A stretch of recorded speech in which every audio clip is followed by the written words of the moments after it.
Giancarlo, thanks so much for jumping on and talking with me today. Great to talk a little bit about creative finance. Sure. So, So, do you want me to explain the situation? yeah, tell me a little bit more of what you got going on. Okay, so it's a family home that's been moved out of. It's so we're considering like two options right now. One is renting it out. The other one is leasing or renting it out or selling it. And so there's going to be some cost involved either way for um, updating it, and that's that's kind of where we're at. I think so. The person is my mother, and she's not sure if she's going to what she's going to do with it. So I guess it's a big question mark there. But if she's wanting to sell it, I'd like to like basically flip it. So I just want to work through the financial part of that. I have a good idea of what houses are selling for in that neighborhood, and uh, just want to work through the math. Sure. Yeah, happy to do that. I can share maybe what I would probably do. Mhm. Just how I'm thinking through the numbers as well. But tell me if you were to sell it on the market as is without Mhm. work done, what do you think you could get for Um, so I think you could probably get 300,000 for it pretty easily. it? 300. Okay. I think that might be a kind of a lowball offer, but the houses in that neighborhood in like really pristine condition, they're duplexes in Delray Beach, Florida, and they're going for 340, 345, 350. Okay. And so you're thinking that 345, 350 number is with it fixed up. Yeah, I think so. I mean, I'm saying that you're going to get that, but that's what it would go on the market for, and you might be able to get it for, five to ten Sure. thousand dollars less than that. Sure. Okay. How much do you think it's going to take to get all those repairs done to the house? I put some repairs into it last week, and it cost me $2,500. I did the labor on it. I Oh, think okay. probably I can do a lot of the labor on it, but it just take my time. But I think probably realistically like six to $10,000. Okay. So that's definitely not a bad return. You put in 10,000, you could effectively get 40 out of it, roughly. Roughly give or take, the sale price. And, it is a declining, I think it is a declining sales market right now. I mean, I've seen the houses stay on the market longer in that part of Florida. So um, it, it's not going to be as easy to sell for top dollar as it was like 2 years ago. Hmm, So sure. it's like, yeah, I mean, I could definitely see people coming in there and asking $15,000 off of the ask price. Hmm. It's I almost wonder if you could get a little creative with your family. Could you offer a certain sales price, but then basically guarantee that you get your profit? So in other words, you Yeah, I could don't offer know. 300, and if it sells for 340 plus, then you're going to pay him 300. If it sells for 330, then now you pay him I don't know, $5,000, $10,000 less. So essentially it's Uh, like you're putting in the work, and you're in a sense saying, hey, I promise to pay you your price as long as I can go get my profit out. okay, so um, explain that a little bit more. So how would that work mechanically? Because would I take possession of it? Would I have to come up with a, let's say, 300,000? She's probably going to want like, fair market value for it. So it's like she's not going to give me a sweetheart deal for it. She's going to basically go out there and probably shop it, and like, you know, whoever is the highest bidder, that's who she's going to sell it to. Yeah. What? So here's what I would probably do. I would get an option on the property, and all an option is it's somewhat of a one-sided sales contract that you say, "Hey, I'm going to pay you X amount for your property, whether that's 290, 300. You can figure out that number, and you say, "Hey, I'm going to pay you that in 6 months. I'm going to be putting some money into it, and so I'm going to turn around, put money into it, and then sell it." And essentially, you take the money when you sell it, and you execute that option on the day that you supposedly quote sell it. In essence, what Okay. you're doing is you're buying it from your family member the day that you're selling it. So it all happens at the same attorney's office. Okay. And you effectively record your option as a mortgage. So, Hmm. there's a lot of people who can say, oh, you just need to go record it, and it almost looks like a mechanic's lien on the property. Well, that's probably not the best way to do it. I've seen where title companies and attorneys have missed that on the title, essentially. And so they'll still close on that property. So now you're having to go fight through, title insurance to go get money back out of it. Okay. How do But we if you prevent that from happening? yeah, so if you record your option, which all your option says is that, hey, I agree to pay so and so $290,000 for their property, within 6 months or within 1 year from contract date. Hmm. And so the way you can explain it is to say, hey, I'm going to get you your 300,000. This allows me to do the repairs necessary to actually get the value out of your home. Because sure, maybe you can sell it for 300, but who Hmm. knows? Maybe it sits on the market for 3 months with an agent at 300. And if they turn around to sell it with an agent at 300, they're losing money up front because they're going to have to pay at least to list it, and potentially a buyer's agent commission. If the seller's going to ask for closing costs, concessions, a discount off the price, you're now looking at a 280, 285 Right. net, Right. maybe a little less. So Right. if I were you, I would come in and say, hey, no agent commissions are getting paid. It's just a straight, third party to third party transaction. I'll pay you 290 for it, but I want 3 months to go get you that 290. And you're going to write that option into a normal purchase and sale agreement. At least that's what I would do. If you just write it into Okay. a normal purchase and sale agreement to say that essentially you have 3 months to come up with the cash to buy it. Maybe you put $5,000 down up front, or 2,500 or 1,000, whatever you negotiate, and Uh-huh. then you get the seller to sign that essentially signing on a mortgage that you now hold a mortgage on the property for your strike price, which is your sales price, 290 in this case, plus whatever repairs. So maybe the repairs are 20,000. Okay, Hmm. so now it's basically you're going to have a mortgage on it for 310. So now Hmm. if not to say that she's going to try to do anything to hurt you there, but she could turn around and sell it to somebody else.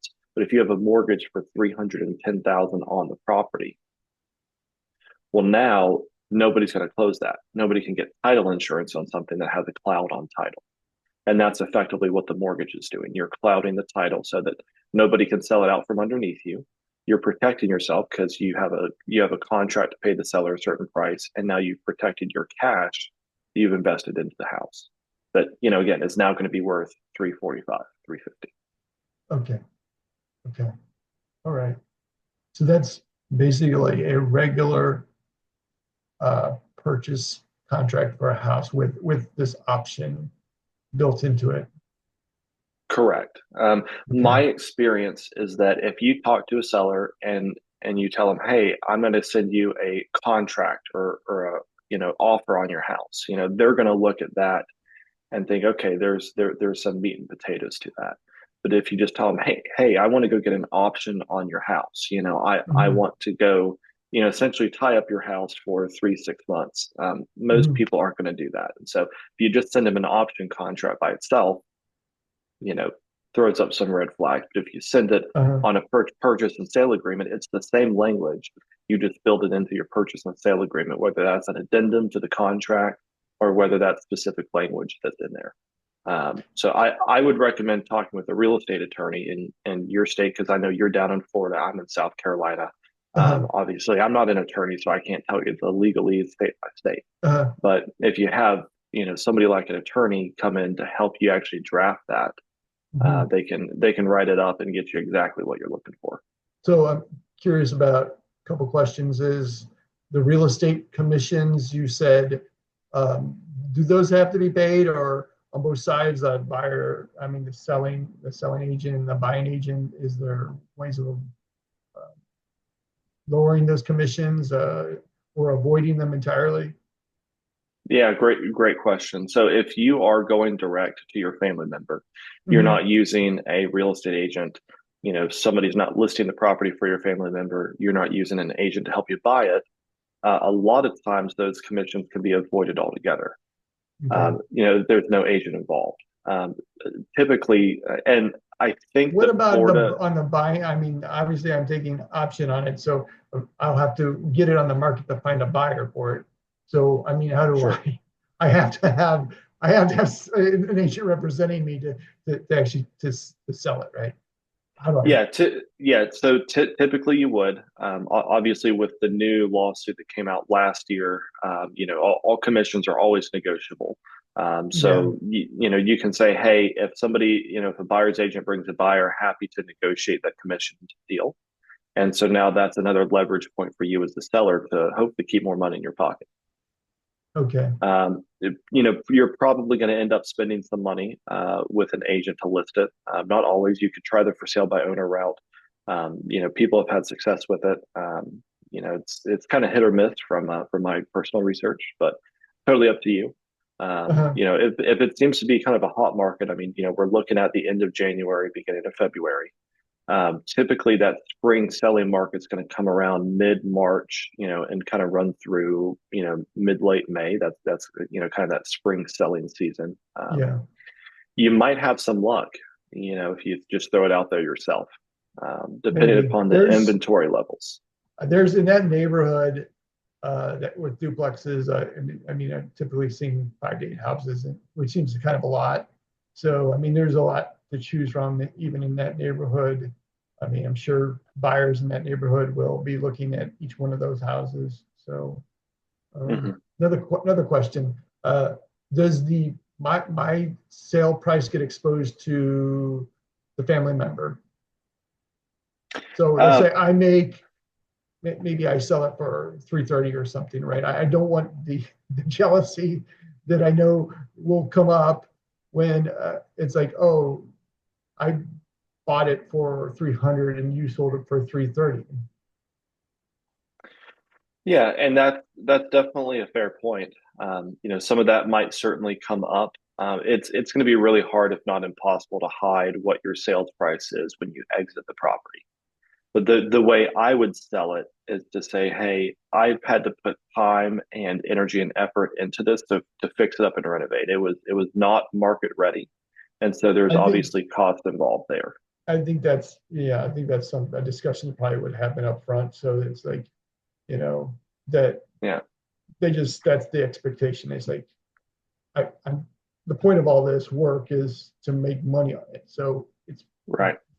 I'm going to sell it for more than I purchased it for. Right.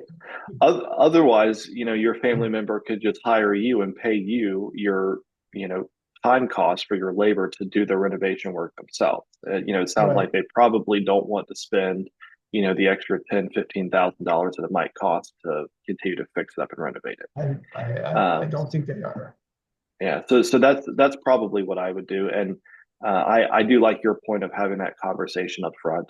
I've even seen this written into certain contracts that the seller basically signs off to say that they understand and acknowledge that the buyer is going to essentially be flipping this for a profit, so that the Yes. seller can't come back down the road and say, "Hey, I want to try to sue you because you made more money than I did," supposedly, on it.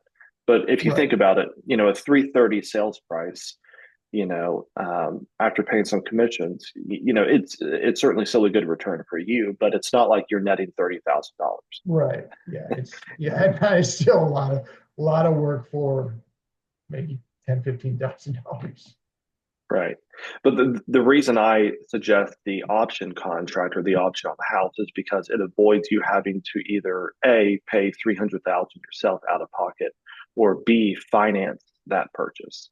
Yeah. because you might be able to find like a hard money lender, for example, who will come in and offer you the full 300,000 to buy it, but you've got to pay points up front, you've got to pay interest. So when it's all said and done, you're paying 5 or 10 grand in borrowing cost essentially to do the Okay. deal.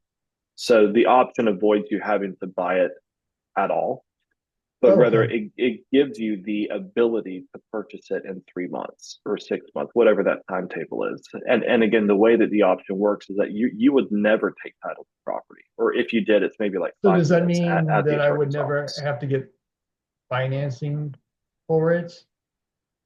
Correct. No financing.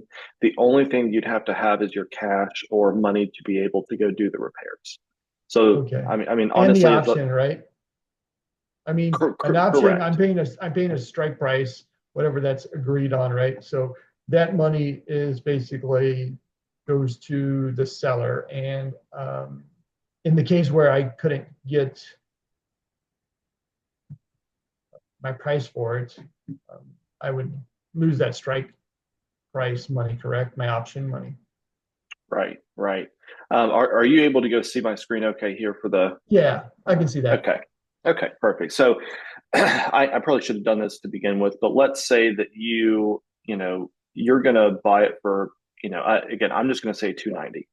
Okay. Okay, You're that's you're fine. you're you're gonna turn around and sell it for 340. That's probably pretty good. If it's in perfect condition, yeah, I can do that. Yep. So where's my line? So essentially, you know, this 340 is the number on top. Hmm. This closing for you to execute your option. And what I mean by execute is you are technically purchasing it at the time that you execute the option. Uh-huh. So you're going to execute the option on the same day that you're selling it. And so Hmm. effectively how this works is you're going to take 340 that you're getting from the sale of that home. Hmm. You're going Hmm. to turn around and buy it for 290 5 minutes Hmm. later from the seller, or maybe 5 minutes earlier, depending upon how your Hmm. title company does it. You're going to Hmm. pay out your commissions here and your closing costs. You're going to pay out your commissions here and closing costs, and the delta between those, which currently is 50 grand, but Yeah, it could be 25 grand or 30 grand by the time that right. get all said and done. That's going to be your delta and your profit. You Again, you may not ever even take title to the actual real estate. You don't have to get financing on the 290. You are using the 340 that you got to pay out the 290. Right. So as far as repair costs, which might be significant, those all have to be funded by me. There's no way I can fund them any other way, right? Yeah, Like typically I so. can't, right? They'd be funded out of my pocket, as well as the option, the cost of the option. Yeah, correct. So for every option, you're going to have what's called option consideration. Um, by letter of the law, and there's multiple statutes on the books for these. You have to have at least some money down on the option, whether it's $20, $100, $1,000. Think of the option consideration as either earnest money or down payment money. It doesn't function necessarily the same as either, but it's probably the easiest thing to conceptualize. So you're going to have to put some money down to record the option and to essentially put that option into motion. And that option So consideration, and I'm gonna write that out for you here. let Option me, can yeah, Sure, go ahead. I'll let you finish up, but recording the option, if you can talk about that, what does the mechanics of that, what does that actually mean? I mean, Yeah. So when you are going to record an option, you're going to at first sign a purchase and sale agreement. Again, this is how I would do it. Again, I'm not an attorney, so I would recommend mhm, talking with them. They might have a different way to do it. But I would get a purchase and sale agreement. And in that purchase and sale agreement, you're going to write it up similar to a normal purchase, but you're going to have mhm, something down toward the end of the contract or even in an addendum to the contract that says, hey, I am going to be doing, buying this as an option. Or essentially, I'm getting an option on the property. So the option gives you the ability to purchase it at the 290 if you wanted to. Doesn't say mhm. you have to purchase. It's just kind of a one-sided deal. Um, the next line down that I would put below that, in an addendum, for example, is to say that the seller gives the buyer the right to record the option as a mortgage. And so, assuming that the seller either, owns it free and clear, or honestly, even if they have a first or second mortgage on it, you can still go take that option, turn it into a mortgage with your attorney. They're going to draft up a mortgage for you, and then you're going to go get the seller to sign that at the same time that you would give them the $100 or $1,000 as that option consideration. And now what you're going to do is you're going to take that signed mortgage by the seller and you're going to go record it against the property. So the seller can't actually go take that away from you. They can't sell it Okay. out from under you. Um, at some point, they have to work with you to get that cleared up, whether they sell, whether they try to sell it out from under you or not. Okay. Okay. So that's really kind of effectively how the option works. Again, you're going to have something for the consideration and something for um, those repairs. Not that I'm going to tell you to go into credit card debt, but I have heard that people have put you know uh, Yeah. expenses like that on credit cards and decided, hey, I'm just going to finance those repairs. Again, I don't recommend doing that. It's not a Yeah. good way to go down. But Yeah. if you really didn't have the money, but you had $100 in your bank account, that's one way to get the option recorded, do the repairs, and then turn around and sell the property. Okay. It sounds pretty clear, I think. I mean, a couple pieces would be like the the real estate attorney to kind of draft that and maybe kind of clarify a few of those points that I'm not crystal clear on, but I understand it overall. Yeah, and you don't have to do it this way. This is just one of probably Right. a half dozen different ways, but this avoids you having to finance anything or come up with the cash to buy it yourself. Right. Like Um, can you compare it to like I've seen something called like a double closing, right? Where um, that's completely a different strategy, but it hides I guess it hides the sell price from the seller, from like the person who owns it right now.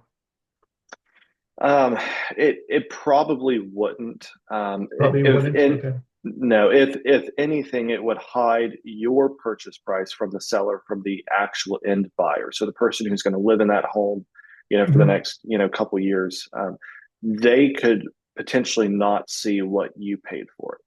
So Mhm. if they're going to be buying it at 340, you might not want to let them know that you paid $80,000 for it. Right. I mean, I don't know why, you but might. Yeah, so you can potentially hide it from them, but it's going to be about near impossible to hide it from the seller who currently okay. owns it. What Right. you're buying it for, and then what you're selling it for. It's just better to have that conversation up front Yeah, I that think you're so. you're going to flip it. This is what we're doing. So I think so. And Yeah, there's really nothing to hide. So it's just a transaction. So yeah, exactly right. Awesome. okay. Well, hey, hope that this deal goes well for you. Again, that's what I would do. Find a real estate attorney, maybe connect with a broker in the area just so you can confirm your pricing on the exit. And sounds like you might be off to the races. Maybe we'll see. We'll see what she does with it. Yeah, awesome. All right. Giancarlo, thanks for chatting today. Really appreciate it. All right. You have a good day, Hunter. You too. Thanks so much. Take care. Bye bye.